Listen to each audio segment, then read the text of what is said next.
Hi everyone, good afternoon. Hopefully you have enjoyed lunch and my talk will be a nice dessert for you to start the afternoon session. So my name is C, I'm from Penn State Running Cities Lab, and today I'm going to talk about measuring the intangible in cities. So when we talk about cities, usually what we think about are the very famous scenery sites in a city, and we think about the urban forms. We also like try to measure the where the people, like where they come from, where they live, where they go, and how do they travel in the city. And we also do things like where are the coffee shops, or where are the schools, universities, those kind of measuring. So those are the tangible part of the city we can straightforwardly measure and quantify, but there's a lot of intangible properties in the city that are closely related to our daily life that is hard to quantify, like the social capital, neighborhood culture, social connections, and romance, and you can even name more about this. So traditionally, when researchers try to study those, they usually design like the surveys, and it's kind of inefficient, and sometimes the results are not very reliable. So today I'm going to give like two case studies to show you some insights on how we can measure the intangible properties with the new data and new methods available in the spatial data science today. So the first case study is quantifying residential ornamentation. So last summer, I spent some time in Seattle and I lived in different Airbnbs. So this was the first Airbnb I lived in, and the host really liked to cook. So she put a lot of books in his living room about the recipes. And whenever I look at the photo, it reminds me of the great smell of the food. And later on, I moved to another neighborhood, and the Airbnb host said like, my house is a digital house. And when I move in, I know why, because it has very super fast speed internet and also have large screens of TV sets. So this made me thinking that maybe those residential ornamentation could be a good indicator of the local culture. And we formulated some research questions like, do interior living spaces exhibit like similar or different patterns between cities or between neighborhoods? And can socioeconomic practice explain those variations? So we designed the study pipeline. So we first really need to collect a lot of data from Airbnb. And because we're focusing on the residential augmentation, we only collect the listing that they rent out only a room of their house. And we want the images of the living room only because maybe the host would decorate the bedroom specific for like making the customer feel better. But the living room is a place where they also share the space. So it's more of what they want to design to decorate their rooms.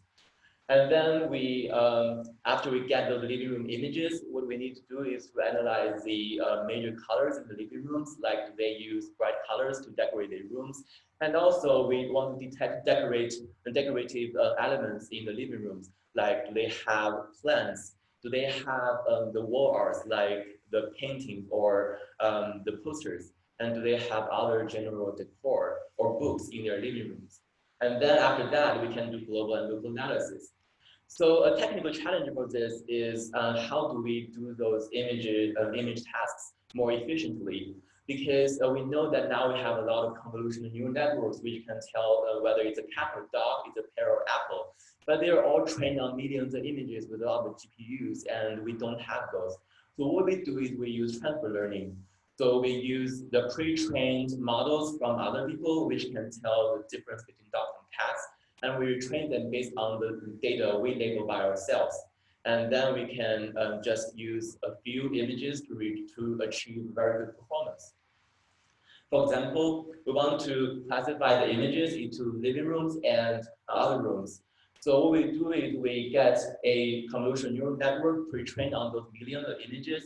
So it has already learned the knowledge of the generative knowledge of like those corners of the desks or the eyes of people. So we just remove the last layer of the neural network and retrain this neural network with the living room and non-living room images we labeled by ourselves. And then we can achieve a very good performance. So after training the neural network pre-trained by Google, we use like about 40,000 images, and we achieve about 80% precision in classifying whether the image is a living room image or not. And then we use very similar techniques. We retrained a object detection model also from Google, and we retrained them by our own labeled images. And then we can detect the plants, the books, the wall arts, and the decor in the living room images with like 80% precision. And this is the illustration. Like in A and B, those white bounding boxes are the plants we detected, and the books are bounding boxes with the orange bounding boxes. And the wall art in C and D are those like the green bounding boxes show where the walls are and how many of them do we have in each living room. And the core are like bounding boxed by those blue bounding boxes.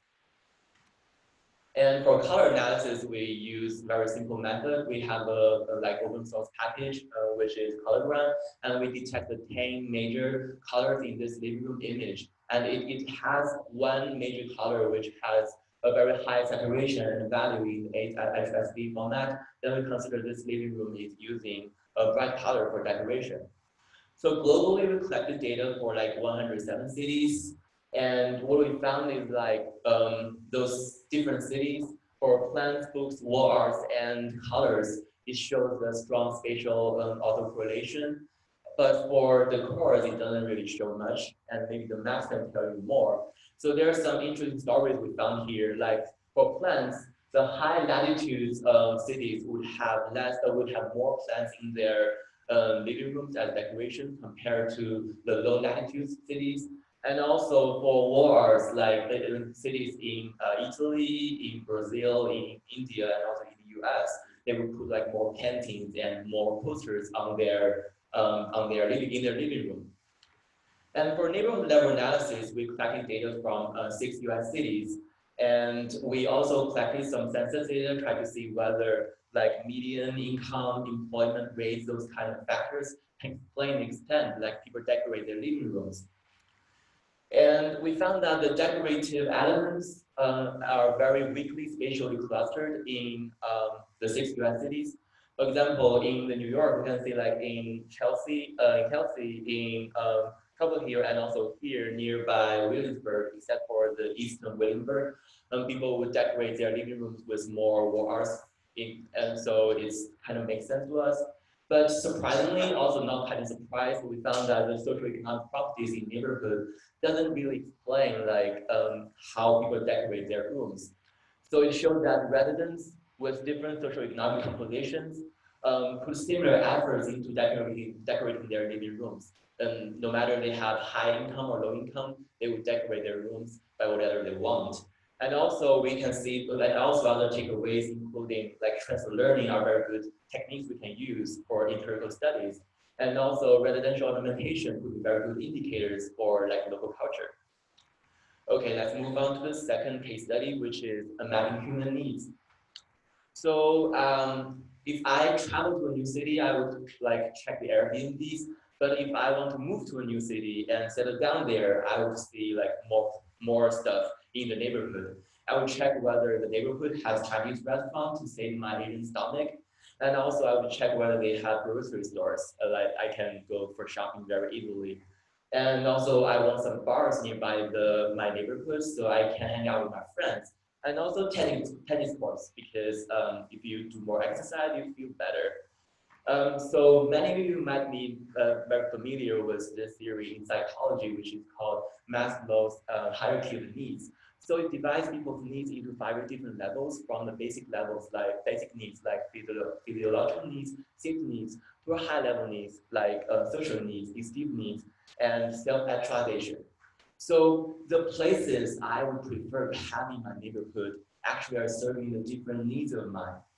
For example, like the restaurants, the animation didn't really play. So the restaurants are going to the physiological needs, and so does the grocery stores. And the bars would go to the social needs because it's where I social with my friends. And also the tennis court would go to esteem needs because it makes me feel better.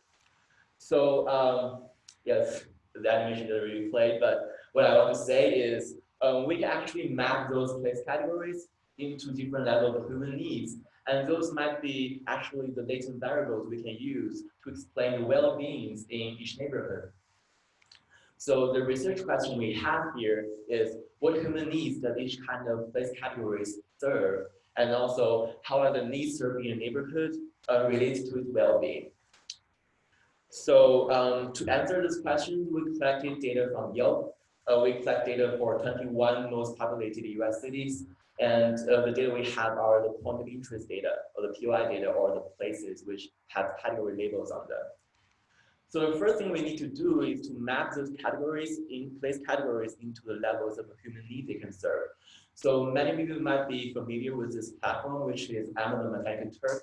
So on this platform, you can post like images and ask people to help you label them.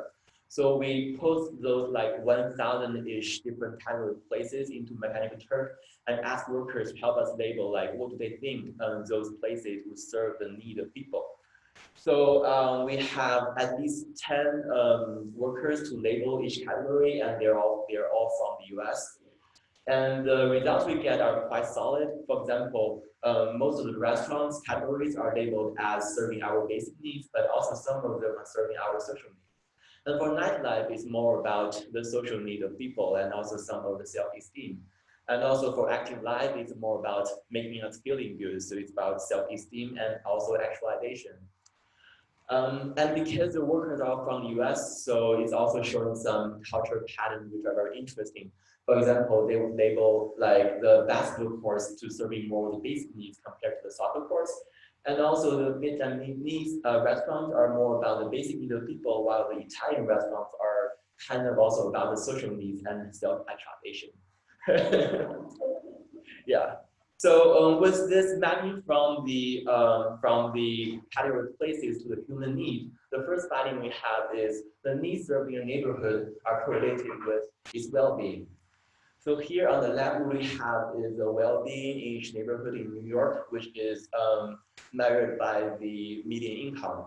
And on the right side, we can see like if a neighborhood has more proportions of physical places serving the physiological needs, actually those neighborhoods are more likely to be the neighborhoods with low well-being. And the neighborhoods which have like high proportion of places serving the self-actualization needs would more likely to be the neighborhood which have better well-being. So if we use the proportions of the 5 different needs served in the neighborhood and construct very simple linear regression, actually we can get like about 60% explanations of the variation of the well-being in New York. And what we also find is like the more diverse needs served in a neighborhood, then this neighborhood is more likely to be to have better well-being. So what we use to measure the diversity of needs served in a neighborhood is entropy. So we can see that the entropy, if the entropy is higher in the neighborhood, if the entropy of the needs served is higher in neighborhood, then it is more likely to have better well-being in this neighborhood. And this morning we have some other talks about like we want to see how many schools, how many businesses are there in each neighborhood. So those place categories, why don't we use those place categories and see if the neighborhood have more diverse servings of the place categories? Maybe they also have the good well-being. However, we found that if we use the category entropy as a comparison, it's not as good as the explanation we can get from the need entropy. This kind of shows that the human need that can serve by each category of places is act as a very good latent variable to explain the well-being of the neighborhood. And the last finding we have is that if a city has more self-sufficient neighborhoods, then in this city, the diversity of needs served in a neighborhood might be less correlated with the well-being in the city. So because we studied in 21 cities in the US, so in some cities, those diversity of needs served in a neighborhood are very well correlated with the well-being, but in other cities, it's not so well correlated. We want to know why. So we defined a concept which is called self-sufficient neighborhood. So if your neighborhood can serve, let's say, your basic needs, like around, it has a proportion of places that serve your basic needs with a proportion around the city average or like even higher, then we think this neighborhood can serve like your basic needs. So if a neighborhood can serve all the five needs in all the five needs of people, then we say this neighborhood is self-sufficient. And it means that in this neighborhood, people don't need to travel far away to get their need fulfilled. They can have their need fulfilled just within the local. So if a city have more neighborhoods that can serve all the five needs, then actually the diversity of needs in a neighborhood would have less correlation with the well-being in that neighborhood. This kind of makes sense because if the resources are distributed more balanced in the city, then all the neighborhood would have very good well-being. So if one neighborhood have a little bit more places serving certain needs, it doesn't really influence whether the neighborhood will be like have good well-being or not.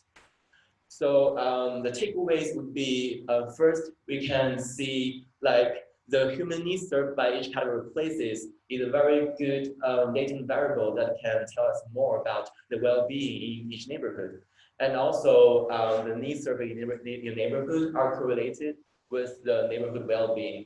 I think we can think more about what latent variable we have in each city that are intangible instead of just mirroring the things we can directly quantify. So by showing those two case studies, I hope I gave you some insights on how we can use the new data sets and new tools in spatial data science to understand the cities from some new perspectives and also support your decision making, like whether you want to choose an Airbnb that is more hippie or that's more like home style. And also like if you want to move to a new city, what kind of neighborhood you should choose. And this can also help us for like policy making. So that's all for my talk today. So if you want to know more about how we quantify other stuff like romance or ambience in the city, please visit the website of our lab, Friendly City Lab. And thank you very much for your attention.